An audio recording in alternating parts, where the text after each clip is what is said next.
দিনদার প্রিয় ভাইরা, আপনারা সকলে অবগত আছেন, গত কিছুদিন পূর্বে আমেরিকায় বিএনপি মহাসচিব গিয়েছিলেন, আখতার হোসেন গিয়েছেন।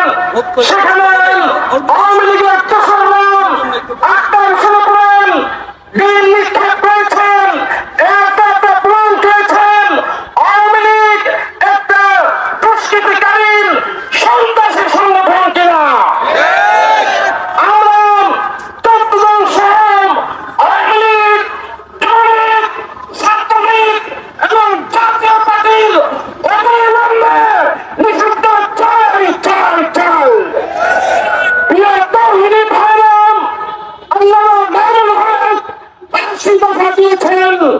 আমরা ইনশাআল্লাহ এই 5 দফা কার্যক্রম ছাড়াম বাংলাদেশের তাওহীদি দল এদেশে নির্বাচন হতে দেবে না।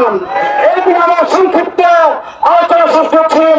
ওয়া আখিরু দাওয়ানা আলহামদুলিল্লাহি রাব্বিল আলামিন।